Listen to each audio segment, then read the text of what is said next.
Hello students, welcome to Magnet Brains. My name is Muskan and I am your social science educator. आज हम पढ़ेंगे chapter 3 the making of a global world में two topics the 19th century जो 1815 से 1914 तक cover करेंगे अपन a world and second topic will be a world economy takes shape. But उसके पहले let me introduce you this platform. Magnet brains provide करता है high quality free education from class kindergarten to class 12th in English medium and from class 6 to class 12th in Hindi medium. उसके अलावा हम 5 other states board को भी cover करते हैं which are Delhi, UP, Bihar, MP and Rajasthan board. E notes and e books नीचे description box पे जो लिंक है उसे क्लिक कर आप एक्सेस कर सकते हैं. Now let's start studying. I hope पिछले वाले वीडियो में आपको क्लैरिटी हो गई थी कि अपन ने बहुत सारे कॉन्क्वेस्ट पढ़े, अमेरिका का डिस्कवरी पढ़ा and how gold silver were important minerals and important resources उस समय पे. एंड इंडिया जब एक्सपोर्ट करता था items via silk route, starting अपन ने सिल्क रूट से की थी. I told you how China for a long time silk की टेक्नोलॉजी को बहुत ही ज़्यादा, जैसे सिल्क बनता है सेरीकल्चर जिसे बोलते हैं, उसको बहुत ही प्राइवेट रखा. बट जब उसने ट्रेड करना स्टार्ट किया तो world over, not just Africa, Europe, but बहुत बहुत जगह, बहुत सारे कॉन्टिनेंट्स, अलग कॉन्टिनेंट्स में लाइक अमेरिका तक लेटर ऑन द स्टेजेस में वो पहुंचा था. बट एक टाइम के बाद जब चाइना फॉर सेल्फिश रीजंस या फिर अलग कुछ बोल सकते हैं कि प्रॉब्लम्स, बिकॉज चाइना में जो भी चलता है बहुत लोगों को पता नहीं चलता since it's a very private country, अपना प्राइवेसी मेंटेन करके चलती है.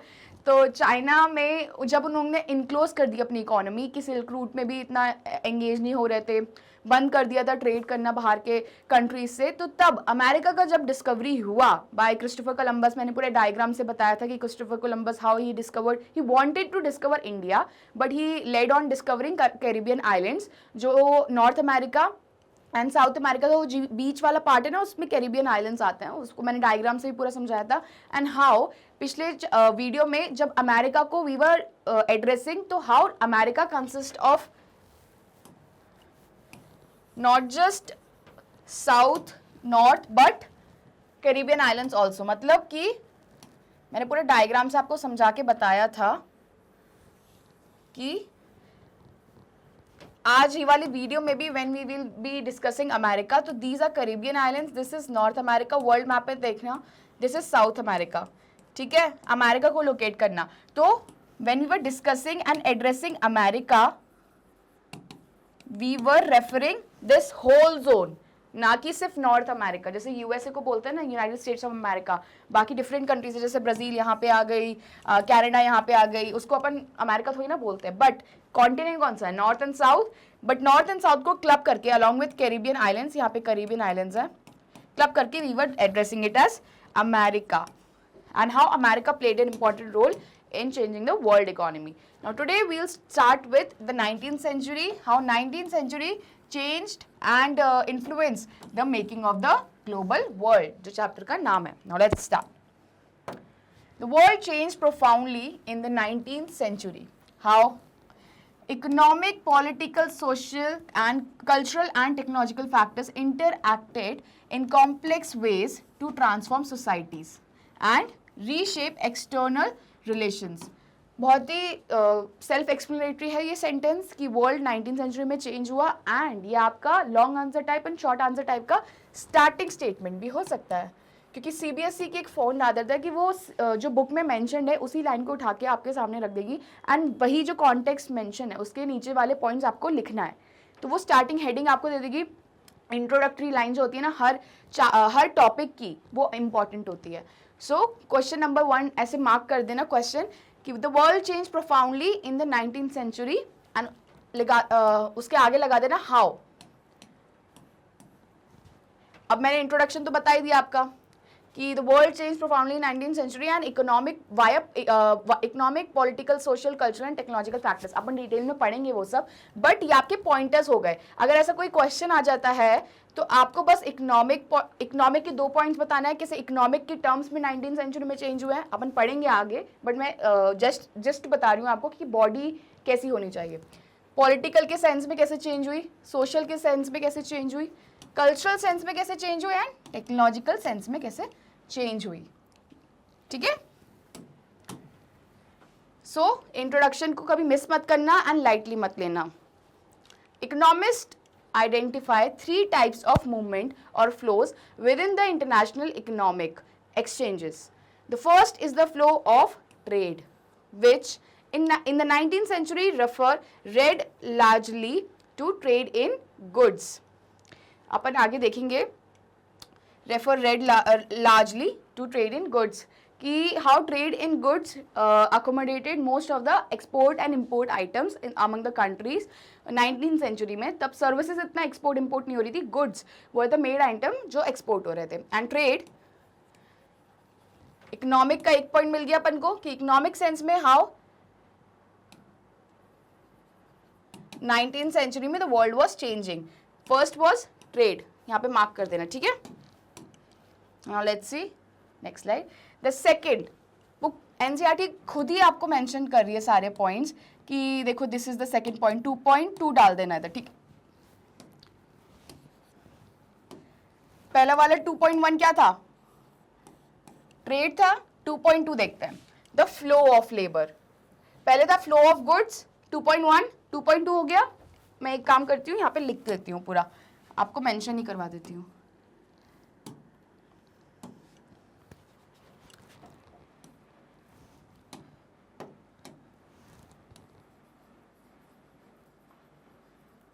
इकोनॉमिक सेंस में how the world was changing in 19th century. 19th century की बात हो रही है, ठीक है. फर्स्ट 1.1 डालते हैं, 1 से स्टार्ट करते हैं. Flow of goods, flow of trade बोल सकते हैं, और गुड्स, ठीक है. 1.2 is your flow of labour.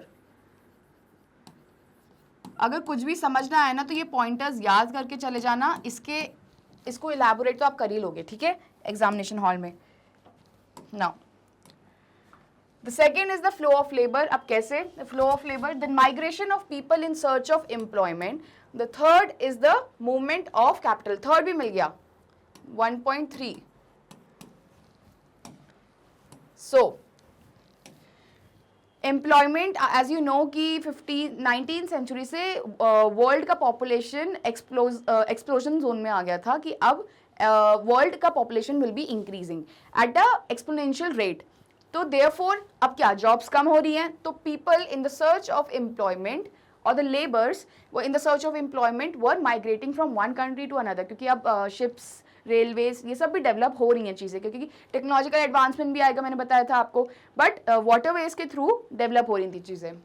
The third is the movement of capital for short term और long term investment over long distances. अब इंडस्ट्री सेटअप करनी पड़ेगी तो ऑब्वियसली कैपिटल तो रिक्वायरमेंट होता ही है. तो how the flow of capital change the economic scenario in 19th century, we'll see that also. Flow of capital. अगर सिर्फ इकोनॉमिक टर्म्स बोले कि explain how in 19th century economically the world change, तो ये 3 पॉइंटर्स लिखना है, ठीक है. शॉर्ट आंसर टाइप में भी आ सकता है, okay. All 3 flows were closely interwoven and affected people's life more deeply now than ever before. कैसे? The interconnections could sometimes be broken. For example, labor migration was often more restricted than goods or capital flows. As you know कि capital investment आपको करना है किसी country में तो easily accessible होता है. गुड्स ट्रेड करना है तो वो भी आप कर सकते हो किसी कंट्री से. बट लेबर क्या होता है, लेबर सिर्फ अपने से एसोसिएट नहीं, उसकी फैमिली आएगी, अगर आती है तो वो एसोसिएट होगी, वहाँ पे रहना स्टार्ट करेगी. फिर अगर उसको सुटेबल लगेगा किसी कंट्री में तो वो अपने दोस्तों को भी बुला लेगा रहने. तो 1 से 2, 3, 4 अकोमोडेट हो जाएंगे. तो वो एक डायस्पोरा बन जाता है उस कंट्री का, वहाँ पे किसका, लेबर का. तो देयरफॉर लेबर माइग्रेशन जो था वो थोड़ा रिस्ट्रिक्टेड था, क्योंकि कंट्रीज इतना, आज भी कंट्रीज रिस्ट्रिक्ट करती है. वीज़ाज क्यों लगाते हैं ये सब कि रिस्ट्रिक्ट करने के लिए कि सब हमारे कंट्री में आके सारी जॉब्स ना ले ले, बल्कि हमारी नेटिव जो पॉपुलेशन है उनको भी एम्प्लॉयमेंट का अपॉर्चुनिटी मिले. बट कैसे उस ज़माने में भी यही होता था कि 19th सेंचुरी में ये हो रहा है कि लेबर का मूवमेंट भी also restricted to a level. Yet it helps us understand the 19th century world economy better if we look at the three flows together. तो थ्री फ्लोस का डायग्राम ऐसे बना लेना आप लोग. गुड्स, लेबर एंड क्या है, कैपिटल.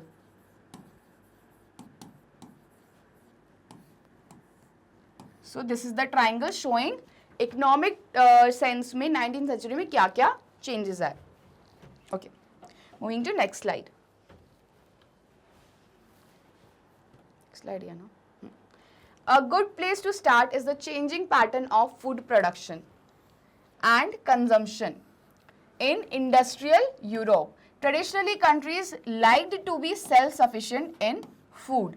तो ये good place to start is the मतलब आज भी आप देखेंगे तो जो इंडियंस होते हैं या चाइनीज होते हैं, if they have an opportunity, वो कहाँ सेटल होना चाहेंगे, यूनाइटेड किंगडम्स में या यूनाइटेड स्टेट्स ऑफ अमेरिका में. क्यों? Because a good start to start in the changing product pattern of food production and consumption in industrial Europe, क्योंकि वहाँ अपॉर्चुनिटीज़ हैं. तो ये भी आपको यही दे रहा है कि तब उस जमाने में industrial revolution was at peak. तो क्या यूनाइटेड किंगडम में बहुत सारी इंडस्ट्रियल अपॉर्चुनिटीज़ थी. इंडस्ट्रियल यूरोप बुलाते थे उस जमाने में उसको, फॉर दिस रीजन क्योंकि वो बूम कर रहा था एम्प्लॉयमेंट जोन में. देयर वो labour was shifting all over the world की labour was shifting to United Kingdoms for job opportunities. Traditionally, countries like to be self-sufficient in food. But in the 19th century, Britain, self-sufficiency in food meant lower living standards and social conflicts. Why was this so? अब देखो, कहीं पे भी population overload हो जाती है ना, जितना वो एरिया बेयर कर पाता है, तो हमेशा देखना सोशल कॉन्फ्लिक्ट होगी. बिकॉज अब हर कंट्री से लोग आ रहे हैं वहाँ पे रहने के लिए, डिफरेंट रिलीजन के हैं, डिफरेंट कस्टम्स फॉलो करते हैं, डिफरेंट वैल्यूज़ है, डिफरेंट फूड हैबिट्स है उनकी. अब फूड डाइटरी प्रैक्टिसेस से लेकर everything they have different from other zone. ठीक है, तो ऐसा तो नहीं है कि पीसफुली. मैंने क्या बताया था, कम्युनलिज्म क्या होता है कि when belief of one community does not align and both communities are less tolerant toward each other. तो यहाँ पे कम्युनलिज्म का एक फॉर्म तो नहीं आता है, बट वहाँ पे कॉन्फ्लिक्ट्स होने लगते हैं. मतलब प्राइमरी स्टेज ऑफ कम्युनलिज्म बोल सकते हैं कि यहाँ सोशल कॉन्फ्लिक्ट्स होने लगते हैं. ठीक है,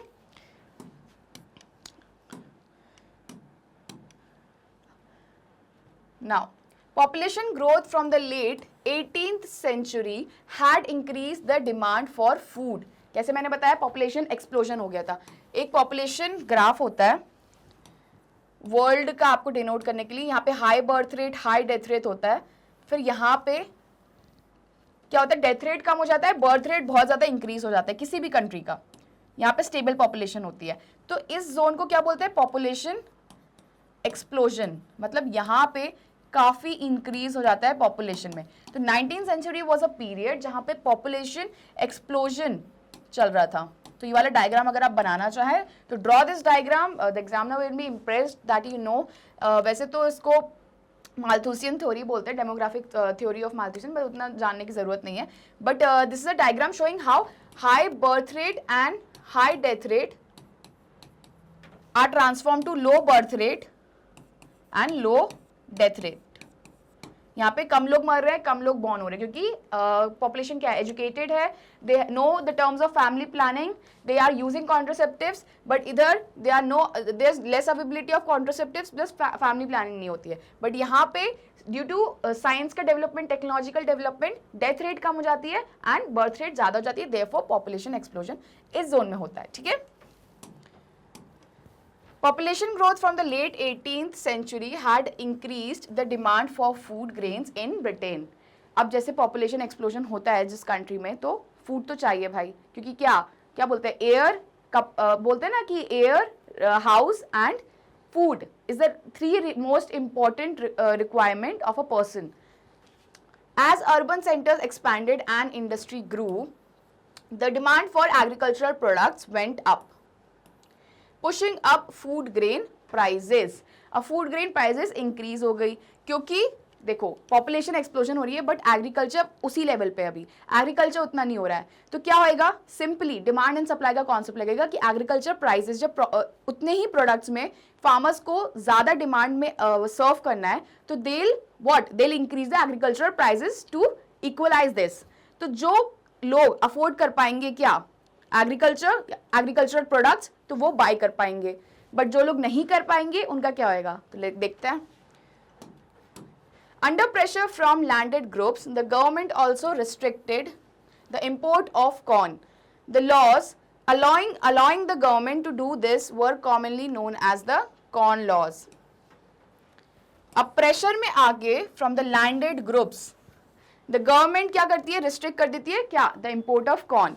the laws allowing the government to do this were commonly known as corn laws. MCQ question. Unhappy with high food prices, industrialists and urban dwellers forced the abolition of corn laws. अब देखिए, एक तो agriculture prices इतने high हैं, ऊपर से आप corn laws लगा रहे हैं, इंपोर्ट जो आ रहे हैं कॉर्न, उन पे भी आप बैन लगा रहे हैं, तो पॉपुलेशन क्या एजिटेट होगी. तो population what they demanded, abolition of corn laws. After the corn laws were scrapped, मतलब कॉर्न लॉज सक्सेसफुली स्क्रैप्ड हो जाते हैं, हट जाते हैं, ठीक है. Food could be imported into Britain more cheaply than it could be produced within the country. बहुत ही important statement है कि कंट्री में उतना महंगा पड़ रहा है क्या, एग्रीकल्चरल प्रोडक्ट्स को उगाना एज कम्पेयर टू से इम्पोर्ट करना. इम्पोर्ट किसी आप कंट्री से करते हो, ठीक है, एंड वो सस्ता पड़ रहा है आपको एज कम्पेयर टू उस कंट्री में आप वो एग्रीकल्चर प्रोडक्ट उगा रहे हो, ठीक है. तो मतलब इतना बुरा कंडीशन होगी. अब बहुत सारी कंडीशन हो सकती है कि लैंड अवेलेबिलिटी कम है ब्रिटेन में, या फिर इक्विपमेंट्स नहीं है, या फिर स्किल्स नहीं है लोगों को. British agriculture was unable to compete with imports. बहुत ही इंपॉर्टेंट लाइन है ये, असर्शन रीजन में आ सकता है. British agriculture was unable to compete with imports. Vast areas of land were now left uncultivated and thousands of men and women were thrown out of work. They flocked to the cities or migrated overseas. अब Britain में condition version होना start हो गई. देखो हर एक किसी भी situation का, किसी भी कंट्री का एक पीक पॉइंट आता है. तो आप बोल सकते हैं कि इंडस्ट्रियल रिवोल्यूशन का ये पीक पॉइंट था, and but this is bound to happen कि उसको अगर सस्टेन नहीं किया जाए तो उसका डाउनफॉल आएगा. तो अब अपन क्या पढ़ रहे हैं, 19th सेंचुरी आ गई है. This is downfall of industrial revolution. यहाँ पे क्या problems, after effects of industrial revolution देखने मिल रहे हैं, ठीक है. तो क्या होता है, vast areas of land were left uncultivated, cultivation ही नहीं हो रहा है, and men and women both are migrating overseas और टू द सिटीज जहाँ पे services they can charge or they can work for. As food prices fell, consumption in Britain rose. मैंने क्या बताया था, डिमांड एंड सप्लाई का economic concept. अब यहाँ पे क्या हो रहा है, फूड प्राइसेस फेल हो रहा है, तो सस्ता सामान हो गया है, फूड प्राइसेस कम हो गया है. तो अब क्या, लोगों को वो चीज़ जो बहुत महंगी मिल रही थी, तो अब वो सस्ते में मिल रही है, तो वो क्या करेंगे, बहुत सारा खरीदना, बफर स्टॉक स्टार्ट कर देंगे क्रिएट करना. तो क्या हो गया, कंजम्पशन रोज हो गया. अब now people are purchasing food in large quantity. From the mid 19th century, faster industrial growth in Britain also led to higher incomes and therefore more food imports. So, just a second. From the mid 19th century क्या बोल रहे हैं ये कि faster industrial growth in Britain also led to higher incomes and therefore more food imports. More food imports हो रहे थे because of industrial revolution. Around the world in Eastern Europe, Russia, America and Australia, lands were cleared and food production expanded to meet the British demand. अब since Britishers obviously Britain में population rise हो रहा है, बहुत सारा क्या हो रहा है, लेबर इन्फ्यूज़ हो गई है उस कंट्री में, एंड कल्टिवेशन एज सच उस डिमांड पे हो नहीं रहा है. तो क्या कर दिया ब्रिटिशर्स की, सब कॉन्टिनेंट में कॉलोनी थी, be it Europe, be it Russia, be it America and be Australia. So what they started clearing the land and doing production to meet the British demand. It was not enough merely to clear lands for agriculture. Railways were needed to link the agricultural regions to the ports. Now this is very important. किसी भी एक जगह में, जैसे ये coast मान लेते हैं आप किसी कंट्री का, एंड यहाँ पे कोस्ट पे क्या होएगा, तब क्या वाटरवे सबसे ज़्यादा डेवलप थी, तो यहाँ से आज भी मतलब मोस्ट ऑफ द कार्गोज जो है agriculture products is exported through waterways, okay. Ships export करती है आइटम्स, बट जो रीजन है जहाँ पे एग्रीकल्चर हो रहा है, इसको मान लेते हैं यहाँ पे एग्रीकल्चर हो रहा है, this is the source zone of agriculture production. इसको लिंक कौन करेगा? बहुत सारा आइटम्स एक्सपोर्ट करना है। ब्रिटिशर्स क्या करते थे अपनी कॉलोनी में, जहाँ पे सॉइल की अवेबिलिटी, ब्लैक सॉइल जैसे कॉटन का प्रोडक्शन अच्छा सपोर्ट करती है, alluvial soil, T and other jute का कल्टीवेशन सपोर्ट करती है, तो जहाँ पे ये सॉइल्स अवेलेबल है वहाँ पे ये इंट्रोड्यूस करते थे, जैसे टी कल्टीवेशन मान लेते हैं, ठीक है। बट उसे ट्रांसपोर्ट कैसे करेंगे? पोर्ट तक कैसे लाएंगे? पोर्ट से फिर शिप्स यूरोप कैसे भेजेंगी? By developing transportation. अब शिप्स का डेवलपमेंट तो हो गया, वो वाला ट्रांसपोर्टेशन तो हो गया, बट इस कंट्री में जो कॉलोनी है हमारी, उसमें तो हमें डेवलपमेंट करना पड़ेगा, क्योंकि हमें अपनी नीड्स को सेल्फिश रीजंस की वजह से एक्सप्लॉइट, मतलब हमें चाहिए तो हमें तो करना पड़ेगा। तो ऐसा बोल सकते हैं कि सेल्फिश रीजंस के कारण railways were introduced in India for to actually sustain and to complete what British ambition of making profit. तो रेलवेज वर इंट्रोड्यूस हर ब्रिटिश कॉलोनी में, लैंड्स क्लियर होते थे, cleared for, but railways were needed to link the agriculture regions to the ports, okay. New harbours had to be built and old ones expanded to ship the new cargoes. People had to settle on the lands to bring them under cultivation. Self explanatory है कि cargoes आ रहे थे and लोगों को settle होना पड़ा था to practice agriculture. This meant building homes and settlements, मतलब सेटलमेंट्स डेवलप हो रही है यहाँ पे एंड घर बन रहे हैं। All these activities in turn required capital and labour. Capital flowed from financial centres such as London. तब इंडस्ट्रियल रेवोल्यूशन हो रहा था कहाँ? लंदन में। तो ऑब्वियसली लंदन में इजी अवेबिलिटी ऑफ कैपिटल था, तो क्या चाहिए था कॉलोनीज में? कॉलोनीज में रेलवेज डेवलप करने के लिए, एग्रीकल्चर जहाँ पे सोर्सेज हैं, प्लांटेशन हो रहा है, वो रीजन्स को लेबर एम्प्लॉय करने के लिए उनको भी पैसा देंगे ना, आप कुछ काम करवा रहे हैं, तो वहाँ पे कैपिटल लगे तो कौन दे रहा था? लंदन, बिकॉज लंदन में क्या इंडस्ट्रियल रिवोल्यूशन हो रहा था। The demand for labor in places where labor was in short supply, as in America and Australia, led to more migration. Therefore, आप देखेंगे कि अमेरिका में एंड ऑस्ट्रेलिया में मोस्ट ऑफ द कौन सी पॉपुलेशन लोकेटेड है? जो यूरोप से, Asia से, अफ्रीका से माइग्रेट करी थी कौन सी सेंचुरी में? 18th एंड 19th सेंचुरी में, as a form of labour या फिर कुछ मास्टर्स थे, ओके okay? कुछ पर इन्वेस्टर्स या फिर लीडर्स बोल सकते हैं, क्योंकि उनको संभालने के लिए लोग भी चाहिए थे, राइट। तो देयरफॉर ऑस्ट्रेलिया एंड अमेरिका, ये दो कंट्रीज हैं इंपॉर्टेंट, जहाँ पे नेटिव पॉपुलेशन कम थी एंड रियलिटी में किसकी population most of the time accompany करते हैं? ये एशिया, यूरोप एंड अफ्रीका की, ओके। सिंस इनका हार्श क्लाइमेट है तो स्टार्टिंग से ही इनकी पॉपुलेशन कम रही है, एंड सिंस एशिया, यूरोप इनके थोड़े फेवरेबल क्लाइमेट्स है, तो यहाँ पे पॉपुलेशन बूम स्टार्टिंग से हो रहा है। बट एक टाइम पे आके जब लैंड की कमी हुई एंड लेबर चाहिए था, एवरीथिंग, तो इन लोग को यहाँ पे ट्रांसफर करवाया था कहाँ? ऑस्ट्रेलिया एंड अमेरिका में। Nearly 50 million people immigrated. मैंने क्या सिखाया था? E for exit. इमिग्रेशन होता है, एक ई माइग्रेशन होता है, ठीक है। तो दिस इज ई माइग्रेटेड, दैट मीन्स एग्जिट करा किसने? 50 मिलियन लोगों ने from Europe to America and Australia in the 19th century. Now this is a very important figure. Europe से सब लोग कहाँ डिस्पर्स हो रहे थे? This is Europe and this is Australia. Australia को डाउन्स ऑफ बोलते हैं ना, डाउन्स ऑफ ऑस्ट्रेलिया ऐसे करके। नाउ दिस इज अमेरिका, यहाँ पे ले लेते हैं। So Europe, America and Australia. So 50 million लोग e-migrated, मतलब they shifted to America in search of jobs, opportunities बोल सकते हैं, and Australia in the 19th century. ये सब कहाँ हो रहा है? 19th century में। All over the world, some 150 million are estimated to have left their homes, crossed oceans and vast distances overland in search of better future. आज भी if you know Indian diaspora जो foreign में located है, वो in the search of jobs and opportunities he migrate करते हैं most of the times in the sense कि उन्हें एक बेटर फ्यूचर, इन्हें स्टेबिलिटी मिल जाएगी and better opportunity, sanitation related everything दिल gate.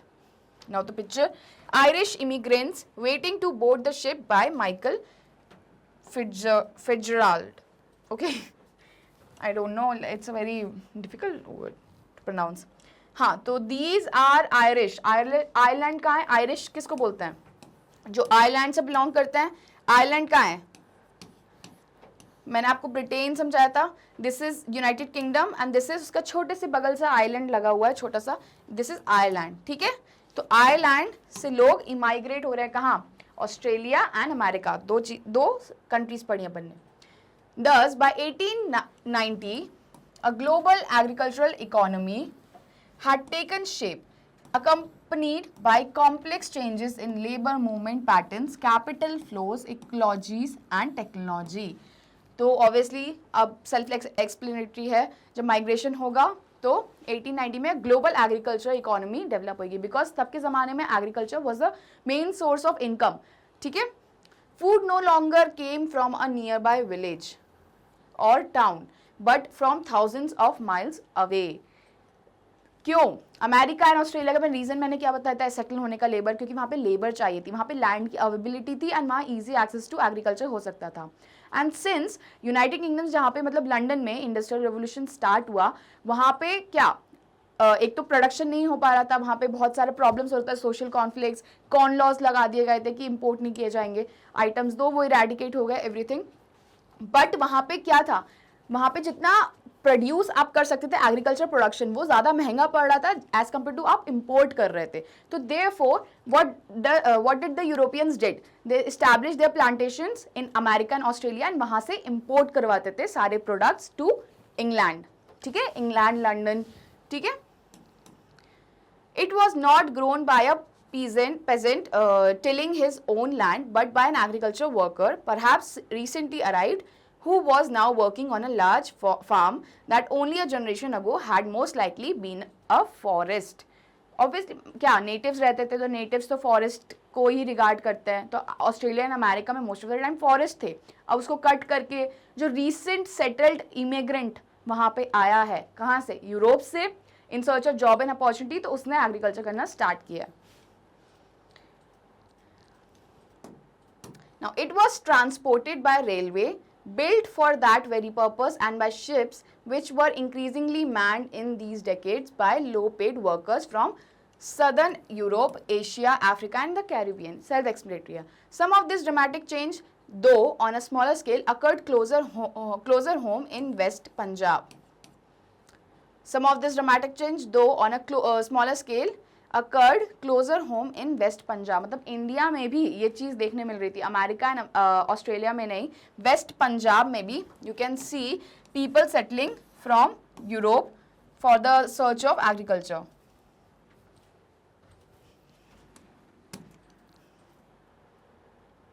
Here the British Indian government built a network of irrigation canals to, कहाँ की बात हो रही है? पंजाब की. To transform semi-desert wastes into fertile agricultural lands that could grow wheat and cotton for export. मतलब पंजाब में wheat and cotton की खेती स्टार्ट करते हैं, क्योंकि ब्रिटिश इंडियन गवर्नमेंट तब के ज़माने में obviously we were colony under British, क्या किया था? उन्होंने network of irrigation canals develop कर दिया था. ठीक है, द कैनाल कॉलोनीज, इनको क्या बोला जाता है? Canal colonies. As the areas irrigated by the new canals पर called were settled by peasants from other parts of Punjab. Self explanatory है कि कनाल कॉलोनीज बोलते थे इन इरिगेटेड लैंड्स को, because these pageants were settled from other parts of Punjab. Now, of course, food is merely an example. A similar story can be told for cotton. अब food का example तो अपन ने देख लिया, अब अपन cotton का देखता है. The cultivation of which expanded worldwide to feed British textiles mills और rubber. तो एक example आपका food का आपने book में पढ़ा अच्छे से. अब cotton का क्या है? कि रॉ मटेरियल्स, रॉ कॉटन का क्या होता है raw material, as you know कि ब्लैक सॉइल में कॉटन उगती है, तो कॉटन जब ब्लैक सॉइल में उगती है तो कॉटन एक सीड से उगती है एंड उसका जो फाइबर होता है इट्स गेट कलेक्टेड एंड वो रॉ मटेरियल ट्रांसफर होता था कहाँ, ब्रिटेन में, जहाँ पे ऑब्वियसली इंडस्ट्रियल रेवोल्यूशन के कारण टेक्सटाइल मिल्स इस्टेब्लिश हो रही थी एंड वहाँ पे एक बहुत ही चीप फैब्रिक, कॉटन फैब्रिक बोल सकते हैं, which was getting produced at a very cheap rate and was marketed to European colonies at that time. तो export होते थे and that cotton fabric जो इंडिया में आता था या फिर other colonies में they used to sell at a very cheap rate as compared to khadi. जो खादी इंडिया में वोन हो रहा था एंड सेल हो रहा था वो बहुत ही महंगा था. अभी भी खादी अगर आप परचेज करेंगे तो बहुत महंगा आता है. बट कॉटन जो ब्रिटिश मिल्स से आ रहा था उस जमाने में, जब अपन बात कर रहे हैं वर्ल्ड इकोनॉमी टेक्स शेप, तो that cotton fabric was very cheap and affordable for the poor and the urban class also, so they used to purchase that instead of wearing khadi. तो ये भी एग्जाम्पल होगा कि how food industry तो rule कर दी थी Britishers ने. नाउ थर्ड, सेकेंड अपनी कॉटन भी कर दिया था and third was rubber. As मैंने बताया था कि ये अपने कैश क्रॉप्स हैं, एग्रीकल्चर में we studied these are cash crops, sorry. Indeed, so rapidly did regional specialization in the production of commodities develop that between 1820 and 1914, world trade is estimated to have multiplied 25 to 40 times. अब आप देख सकते हैं कि Britishers तब rule कर रहे थे, कह सकते हैं कि ऑल ओवर द वर्ल्ड तब ब्रिटिशर्स की. आज किसकी चलती है? अमेरिका की. अमेरिका सुपर पावर है. रशिया की भी चलती है काफ़ी अच्छी. अब थोड़ा यूरोप ठंडा हो गया. यूरोप तब, क्योंकि मैंने बोला ना हर किसी का एक पीक आता है, किसी का एक पीक आएगा तो किसी का डाउनफॉल भी आता है, राइट. वेदर एक पर्सन का मान लो या फिर किसी का एक नेशन मान लो, ओके, कंपनी मान लो, एनीथिंग. तो इसीलिए जैसे उस जमाने में Europe was at the top, it had colonies in each continent. तो देयरफॉर अपने मतलब के लिए they used to import Britain में raw materials from different colonies, जो जहाँ का स्पेशलिटी थी. जैसे अफ्रीका में मिनरल्स बहुत अच्छे मिलते हैं, ठीक है. इंडिया में फर्टाइल एग्रीकल्चरल रॉ मटेरियल्स बहुत अच्छे मिलते हैं. वैसे कैरेबियन आइलैंड्स में भी बहुत अच्छे मिलते हैं. जो यहाँ कॉलोनीज थी तो इसको कौन इम्पोर्ट करवा रहा था? ब्रिटेन. ब्रिटिशर्स ब्रिटेन में बैठकर they used to import these raw materials and therefore what happened, it led to multiplication of the trade. Nearly 60% of this trade comprised primary products. जैसे मैंने बोला कि raw material ट्रांसफर करते थे and finished good export करते थे. That is agricultural products such as wheat and cotton and minerals such as coal. जैसे मैंने बताया कि cash crops, most of the time cash crops, कुछ स्टेपल फूड ले लिया जैसे वीट ले लिया, एंड मिनरल्स जो आपको स्टीम इंजन में भी लगता है. आपको पता होगा कि कोल, जो रेलगाड़ी पहले चलती थी वो कोल को करके चलती थी. स्टीम इंजन बोलते हैं ना कि स्टीम से वो कोल जो बर्न होता था तब स्टीम प्रोड्यूस करता था and that used to ignite the engine to run on the platform. ठीक है, तो ऐसे these railways used to work. तो therefore this is the explanation what we were looking for.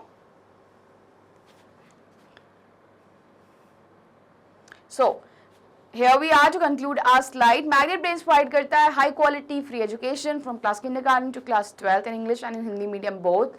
CBSE board के अलावा हम 5 अदर स्टेट बोर्ड को भी कवर करते हैं, which are Delhi, UP, Bihar, MP and Rajasthan board. This is our website and this is our app. We also provide 3 other courses in Vedic maths, spoken English and crash courses. Do like, share and subscribe our channel. These are other social media platforms जहाँ आप हमें follow कर सकते हैं. E-notes and e-books नीचे description box में जो link है उसे click कर आप access कर सकते हैं. Thank you for studying.